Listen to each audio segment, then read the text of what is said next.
Hi, my name is Bruce Steward. I'm a technical service manager with FMC located out of Choctaw, Oklahoma. I cover Oklahoma, Kansas, and the northern Texas Panhandle. And I'm Greg Justice, the retail marketing manager from Stillwater, Oklahoma, and I cover the body of Oklahoma. Bruce, we have many producers this time of year that are beginning to get their drills out and get ready to plant wheat.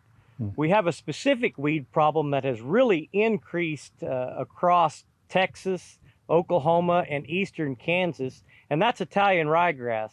Italian ryegrass has become very prevalent in a lot of our wheat fields, mainly due to resistance issues with ALS chemistry and chemistry like glyphosate.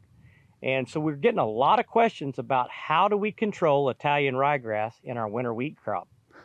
Yeah, and just to add to that, Greg, gosh, I've heard that there's about a 20% yield decrease whenever you have Italian ryegrass in your field, or it can get up to that much. And also, when you harvest that wheat and take it to the grain elevator, there's some pretty significant dockage there as well. So most definitely an important weed here in this territory.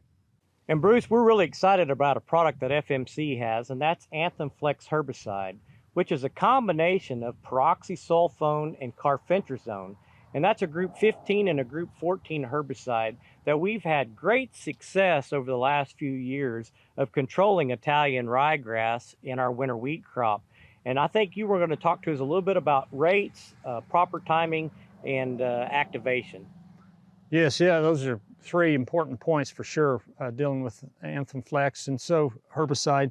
And, if we look at the rate, we're going to be somewhere between 3 to 3.5 fluid ounces per acre. That's kind of where we want to be. And, you always have guys say, well, what rate should I use, 3 or 3.5? If you have high weed pressure, I would say up around that 3.5 fluid ounce per acre rate. And then at the same time, we got to be kind of cognizant of the soil type that we're dealing with. If we have real sandy soils, we probably need to be more down around that 3 fluid ounce rate. And then if it's a finer, loamier soil, then we could probably be up around that 3.5 fluid ounce per acre rate.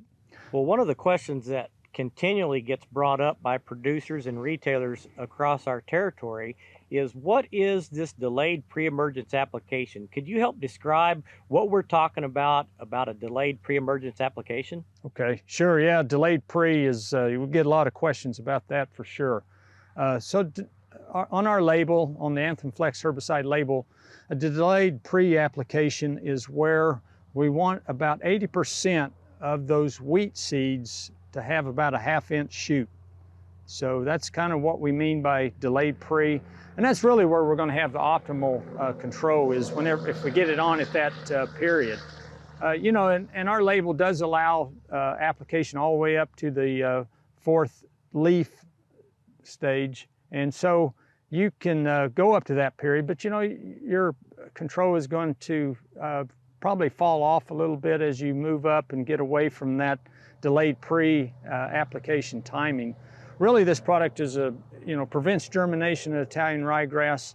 That's where it needs to be, down in that soil. But, and we also get a lot of questions about, rainfall. Maybe you want to talk about that. Absolutely. Since this product is put on at the timing with that delayed pre, we need about a 1/2 inch rainfall event to actually activate the product and get it down into the soil profile to help control those Italian ryegrass plants. So rainfall is very important to get activation and to get control of Italian ryegrass. So also, just on that subject, I get a lot of questions too about, well, I didn't get rainfall for a certain amount of time. When do you think, how soon after an application do you think you need to have rainfall? Ideally, we would like to see that 1/2 inch rainfall event happen in that 2 to 3 week period after application. For optimum control and the best results, that really is what we would look for, is a 2 to 3 week window after application. Bruce, another question that we've been getting a lot the last few years is, what could we do to broaden our broadleaf weed control with Anthem Flex herbicide in our winter wheat crop?